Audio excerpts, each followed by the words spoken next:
ओम अखंडमंडलाकारं जैन चराचरं तत्पदं दर्शितं जन तस्मै श्रीगुरुवे नमः। गुरु ब्रह्मा गुरु विष्णु गुरुदेव महेश्वर गुरु साक्षात् परं ब्रह्म तस्मै श्री गुरुवे नमः। ओम ब्रह्मवै महादेवी ज्ञान भक्ति प्रदायिनी नमस्ते ब्रह्म योग विद्याये योग धर्म प्रसारिणी। ओम सृष्टि स्थिति विनाशनानं शक्ति भूते सनातनी गुणाश्रय गुणमयी नारायणी नमस्ते। कुकुरगौरं करुणावतारं संसारसारं भुजगेन्द्रहारं सदा वसन्तं हृदयारविन्दे भवं भवानी श्वेतं नमामि। तमेव माता च पिता तमेव बन्धुश्च सखा तमेव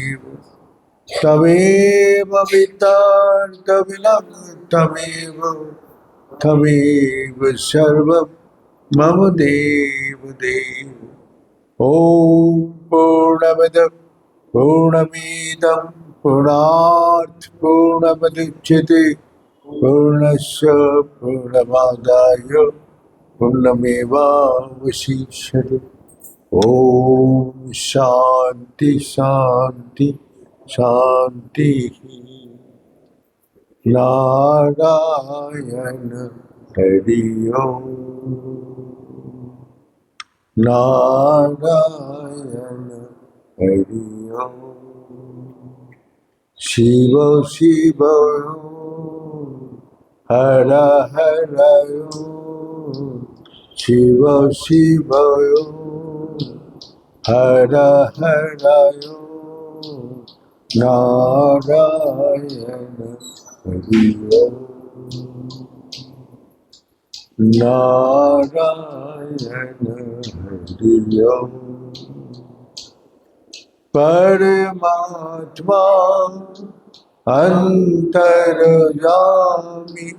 परमात्मा अंतर्यामी परमात्मा अंतर्यामी परमात्मा अंतर्यामी नारायण हरि ओम नारायण हरि ओम। शिव शिव हर हर शिव शिव हर हर नारायण हरि ओम नारायण हरि ओम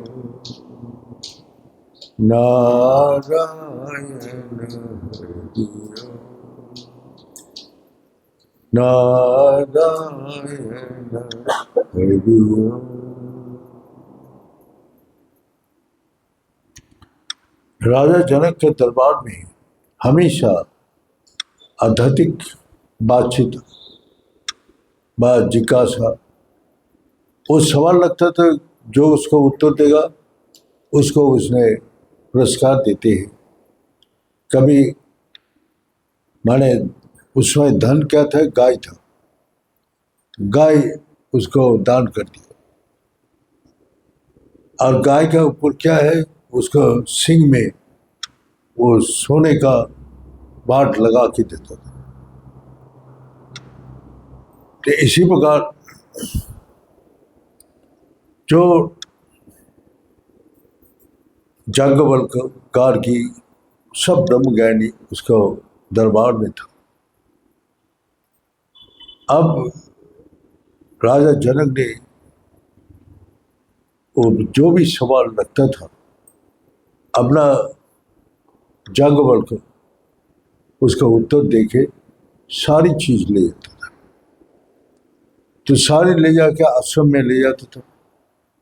आश्रम में उसका 2 बीवी था, मैत्री और कात्यायनी। तो वो आश्रम में जाके, तो इससे राजा जनक का मन में शंका पैदा हुआ।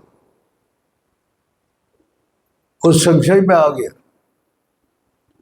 जो हम लोग का इतना ब्रह्म ज्ञान सुनाते, इतना त्याग वैराग का बात सुनाते हैं, और ये तो सभी धन संपत्ति ले जाती है और अपना बीवी 2 है और अपना मस्ती से जीवन बिताते हैं।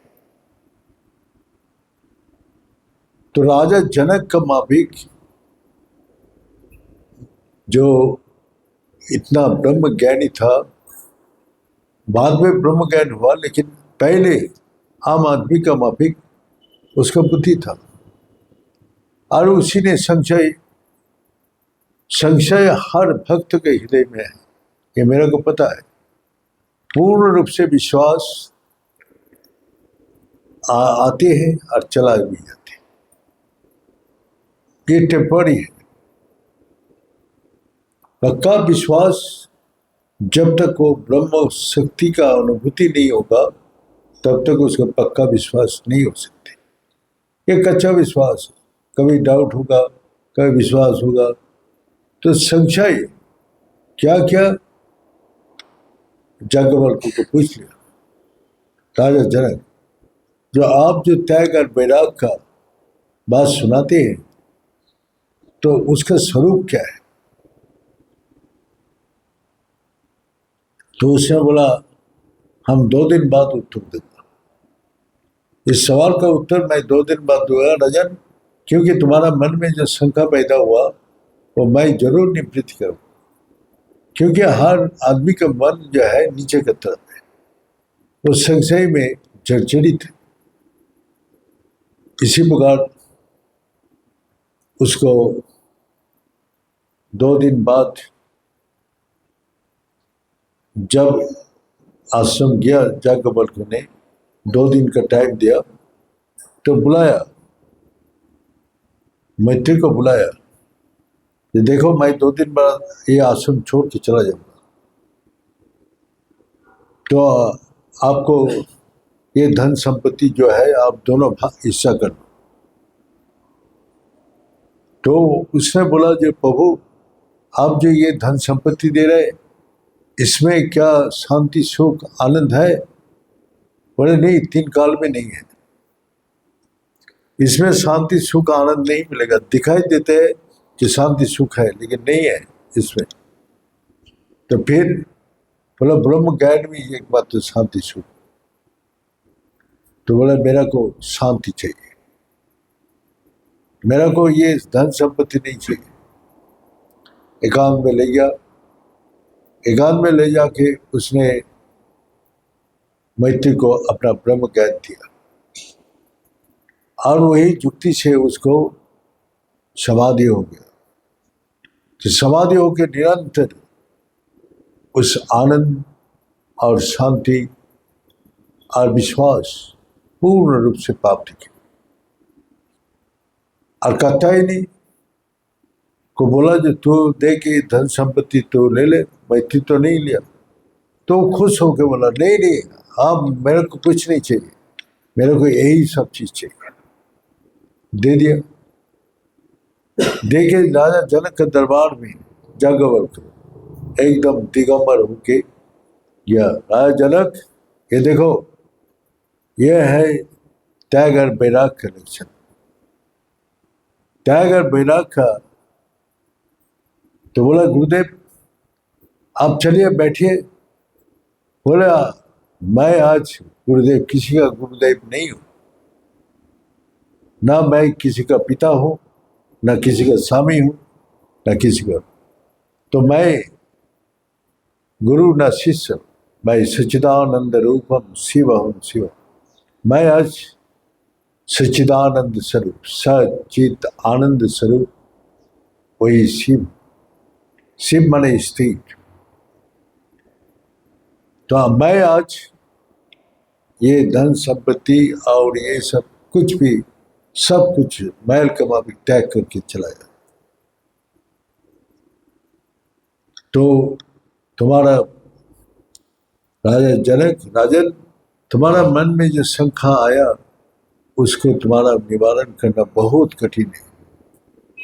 ये संशय मुक्त होके जब तुम होगे तभी ब्रह्म ज्ञान की प्राप्ति होगी। तो फिर तो बोला आप चलिए, बोला मैं गुरु ना शिष्य, ना पिता, ना बंधु, ना दाता, ना कोई मैं नहीं हूँ। मैं सच्चिदानंद रूप शिव हूँ, मैं आत्मा स्वरूप। तो बोला, फिर रोने लग गया। बोला गुरुदेव आप तो, मैं अनाथ हो जाऊंगा। बोला हाँ उपाय बता देता हूँ। घोड़े का एक जीन में पैर रखे दूसरा जीन में पैर रखते हुए इसी समय में जो ब्रह्म ज्ञान देगा वही ब्रह्म ज्ञानी है। एक जीन में पैर रखे दूसरा जीन में पैर रखते हुए तो ब्रह्म ज्ञानी है। तो फिर जाके बोल के तो चला गया। अब क्या कौन आया? अष्टवक्र मुनि। उसका पिता ब्रह्म ज्ञान देते हुए आया तो सबको जो ज्ञान नहीं दे पाएगा उसको बंदी बना के रख देगा। तो जाकर इसका अष्टवक्र मुनि का अपना पिता ब्रह्म ज्ञान देने गया, वहां बंदी बन गया। तो जब अष्टम वर्षीय बालक था तब उसने पता चला जो हमारा पिता वहां बंदी बना हुआ है। उसने और श्वेत केतु दोनों आया, दोनों अष्टम वर्ष के बाद उसको घुसने ना दे। बोले तुम लोग ये राजा का जनक का, मैंने ये है ज्ञानी का, ज्ञानी लोग का यहाँ दरबार है। ये बालक ये सब कोई जरूरत नहीं। क्या मांगने आया? क्या भिक्षा मांगने आया? बोले मैं राजा जनक का ब्रह्म ज्ञान का उत्तर देने आया। बोले अष्टम वर्ष का बालक छोटा, तू मैं ब्रह्म ज्ञान देगा? इतना कितना आदमी आया, कितना आदमी चला गया, बंदी बन गया। तो बोला बाहर का रूप क्यों देख रहे? कोई पूछो मेरे को, ब्रह्म ज्ञान के बारे में पूछो। तो फिर राजा जनक का खबर दो, जो अष्टवक्र मुनि आया है ब्रह्म ज्ञान देगा, बुलाया। तो उसको बाहर का रूप देख के सारी सभा हंसने लग गया।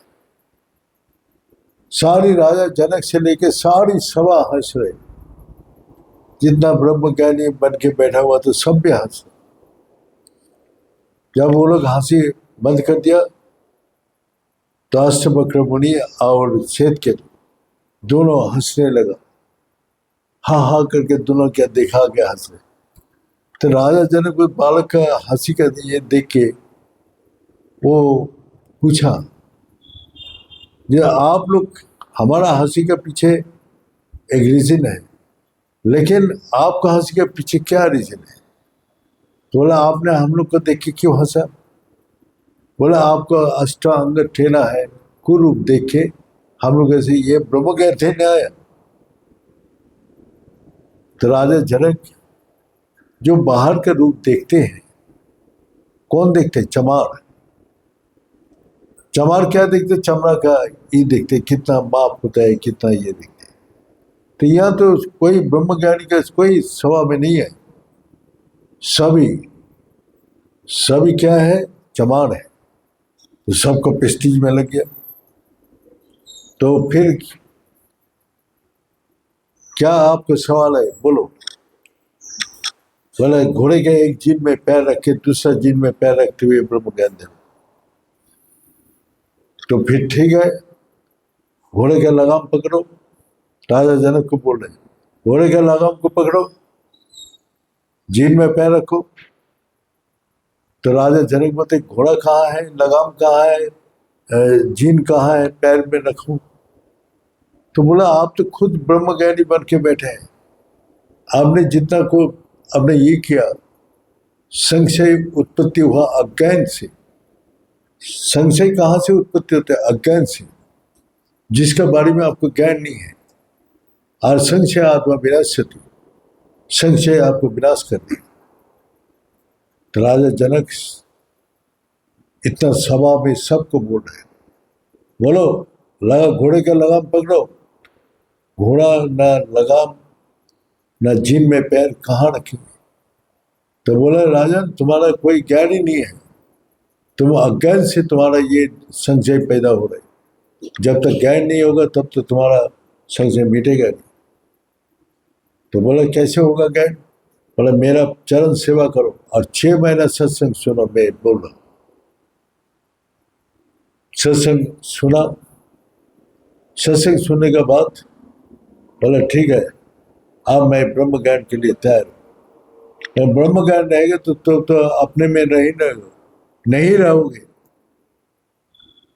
तुम अपने को सत्ता समाप्त हो जाएगा। जो मैं कर रहे वो मैं खत्म हो जाएगा, सिर्फ वही ब्रह्म शक्ति रह जाए। और ब्रह्म अभेद है, कोई भेदभाव नहीं है।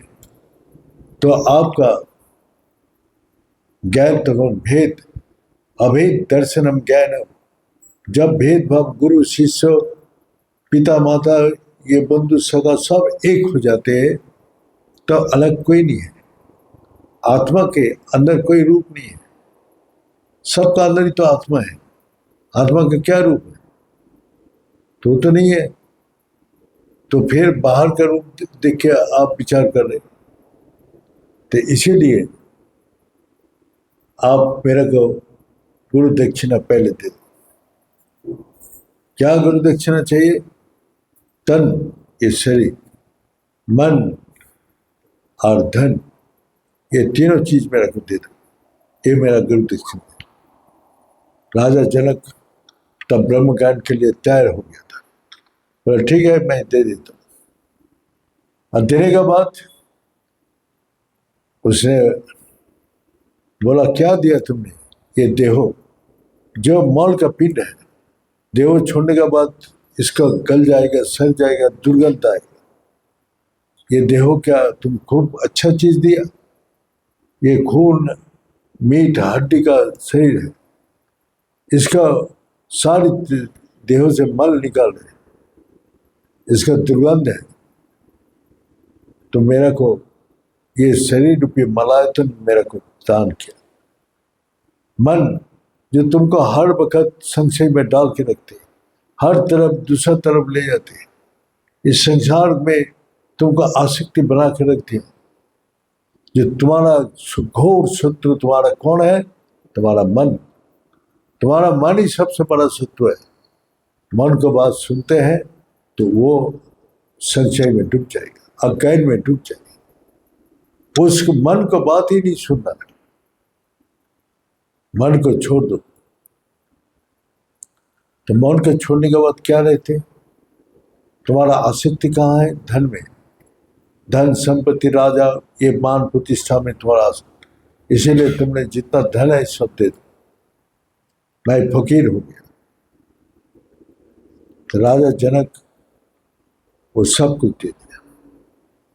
फिर उसको बोला ये देखो, तन मन धन छोड़ के जो यही सत्ता है, सच्चिदानंद स्वरूप और चैतन्य स्वरूप, वही तुम्हारा स्वरूप है। बस उसी में, क्योंकि मन इधर उधर नहीं भटक रहे, मन तो स्थिर है। जो तन भी स्थिर है, तन दे दिया, तन है ही नहीं, शरीर ही नहीं है तो मन कहाँ से?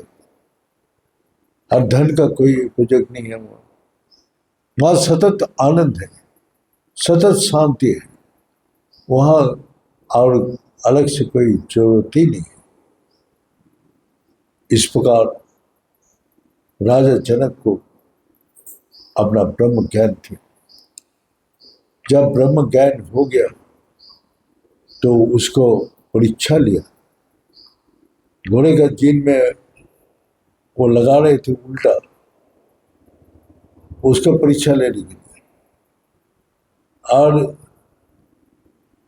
तो अष्टवक्र मुनि तो राजा जनक बोलते गुरुदेव ये ठीक नहीं होगा। तो बोले तुमको आती है? बोला हाँ आती है। दिखाओ। घोड़ा को उसने माया से बनाया था, उसने उठा के फेंक दिया बहुत दूर। घोड़ा वहां पड़ के हाथ टूट गया उसका, वहां पड़ा रहा। क्यों? शरीर तो वो दे दिया, मन तो चाहते उठ जाओ, लेकिन मन भी दे दिया। अब असहाय होकर पड़ा हुआ है। तब उसने क्या, अष्टवक्र मुनि, वेदी राजा जनक आ जाओ, उठो। तब उठ गया। तब उसका नाम अष्टवक्र मुनि ने दिया था वेदी राजा जनक। तो वेदी राजा जनक का ब्रह्म ज्ञान कैसे हुआ? तो वही उसका मन जो है, याज्ञवल्क्य ने उसको समझाया था, वो नहीं समझ में आया। बोला हमारा, उसका दो बीवी नहीं था, दो मन, एक नेगेटिव सोचते हैं, एक पॉजिटिव सोचते हैं। मैत्री कौन है? जो आपको अच्छी तरफ ले जाते हैं। कात्यायनी जो है आपको विपत्ति की तरफ ले जाते हैं। तो वो शांति का मार्ग ढूंढता है। एक मन शांति चाहते और एक मन संसारिक चीज चाहते। तो कात्यायनी राजा जनक को सोचता था इसका दो बीवी है, बीवी नहीं, उसका दो मन है। एक मन शांति का तरफ ले जाते और एक मन इस संसारिक विषय आनंद में वो ले जाते हैं। तो जो ये विषय आनंद चाहते हैं उसके जीवन में कभी भी शांति सुख आनंद की प्राप्ति नहीं। जो आत्मा ज्ञान की तरफ ले जाते, जो अपना सच्चिदानंद स्वरूप के तरफ ले जाते, जो अपना, वही शिव। शिव का अर्थ है स्थिर। शिव का अर्थ है स्थिर, स्थिर हो जाना। तो स्थिर का हम लोग जो स्वरूप देखते हैं तो वो शिवलिंग माने एक चिन्ह स्वरूप है, एक निशानी है। तो इस संसार में आप कुछ भी काम करने जाओ, हर चीज का आइडेंटिटी होता है। अब जमीन मापने जाओ तो एक जगह आपको आइडेंटिटी करना पड़ेगा, ये बिंदु से दूसरा बिंदु तक हम माप सकते हैं। लेकिन पहले जो रखेगा वही मेन है, वही स्थिर होना पड़ेगा वो जगह, कि ये जब वो चलामान होगा तो माप ठीक से नहीं कर पाएगा। तो इसीलिए स्थिर अवस्था है। तो इसीलिए हमारा ये सारी संसार, सारी ग्रह नक्षत्र, सारी दुनिया चल रही है। अगर स्थिर नहीं होता तो ये प्रलय हो जाता, ये विनाश हो जाता। तो इसीलिए शिव का अर्थ जो है मूर्ति नहीं है, शिवलिंग नहीं है, स्थिर असली शिव का स्वरूप है।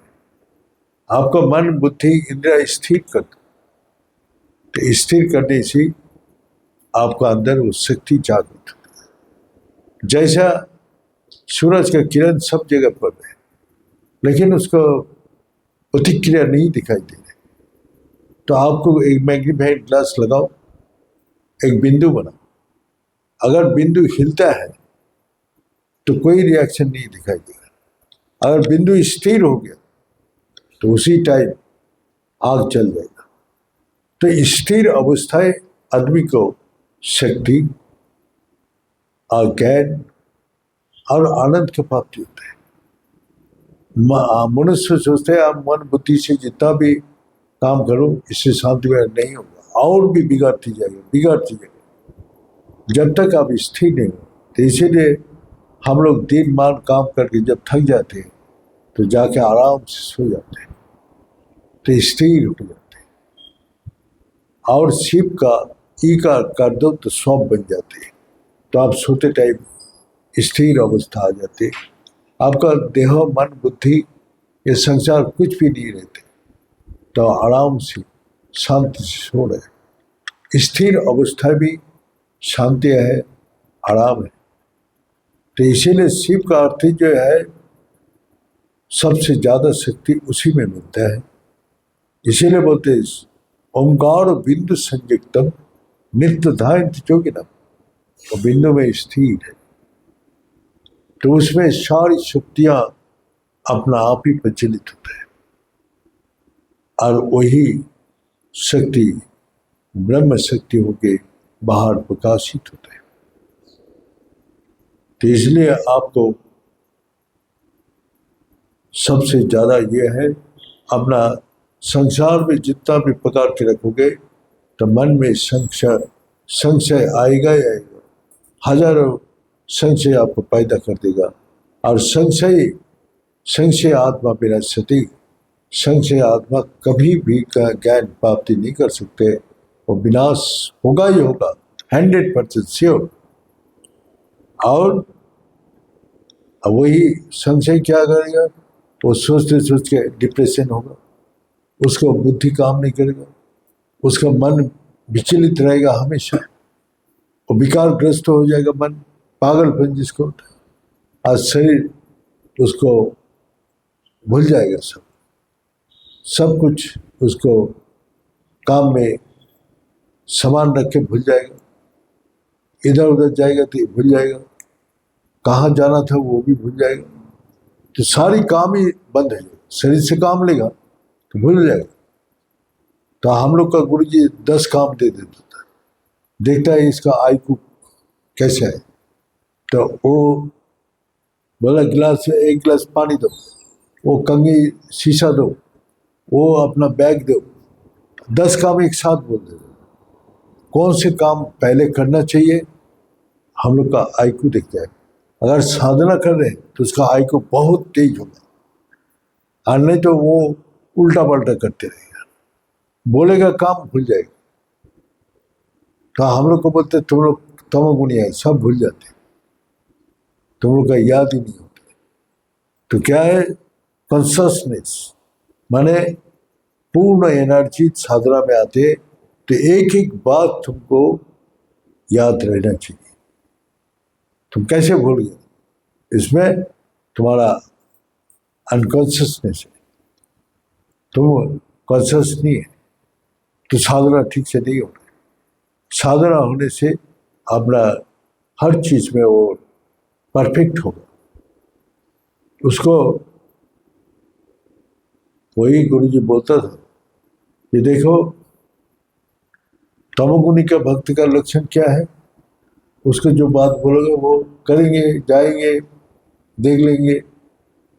और जो राजगुणी बोलेगा तो उसी टाइम अपना फटाफट अपना गाड़ी लिया, ये किया वो किया, माने उसी टाइम माने बिजी हो जाएगा, समझ में नहीं आया कुछ नहीं है, बस करके वो तोड़ ताड़ के रख देगा। और सत्वगुणी कौन है, गुरु जी बोलने का पहले वो काम करके रखते हैं, बोलने का बाद जो करते हैं वो रजगुणी है, और बोलने का पहले जो करते थे वो सत्वगुणी है। और तमोगुणी है, आज बारिश हो रहा है, आज ये हो रहा है, आज गर्मी है, आज ठंडी है, हाँ, तो हजारों बहाना दिखाएगा, वो तमोगुणी है। तो गुरुजी बोला जो पहले आदमी को परखो, परखने के बाद फिर उसको अब उस आदमी को ऐसा ले जाओ। तो इसी प्रकार हमने देखा है कि गुरुजी जो बोलता था आज वास्तव में वही हमको दिखाई देते, हमने भूला नहीं वो सब बात, हमेशा याद रखता और बोल के देखता हूँ ये क्या करते हैं, ना बोलने से कौन क्या कर रहे हैं, और बोलने से क्या कर रहे हैं, और बोलने के बाद भी क्या कर रहे हैं। तो ये सब लक्षण पहले से, तो गुरु जी हम लोग का कितना कठिन तपस्या से पार किया। तो इसीलिए हम लोग का जो मन में संशय द्वंद रखे, तो वही सब संशय द्वंद अगर मिटाओ, राजा जनक जो अपना संशय था उसने मिटाने के बाद पूर्ण रूप से समर्पित हो गया और कभी भी कोई सवाल नहीं पूछा। तो हमने बोला ना, पूछेगा वही जिसके मन में संशय है और जो पूछेगा नहीं तो वो पूर्ण ज्ञानी होगा, तो उसका अंदर और कोई भेदभाव नहीं रहते। अभेद दर्शनम ज्ञानम, जब सब भेदभाव जब खत्म हो जाते वो पूर्ण ज्ञानी हो जाते। ये बोल के आज यहाँ समाप्त करता हूँ। ओम पूर्णमद पूर्णमीदं पूर्णात् पूर्णमुदच्यते पूर्णस्य पूर्णमादाय पूर्णमेवावशिष्यते। ओम शांति शांति शांति।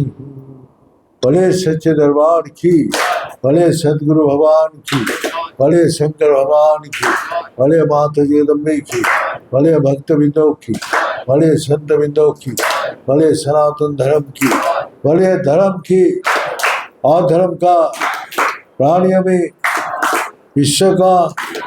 हर हर महादेव। ओम गुणाय पुण्यरूपाय गुणानंद प्रदायिने संसार सागर तरतराई समवायी नमः।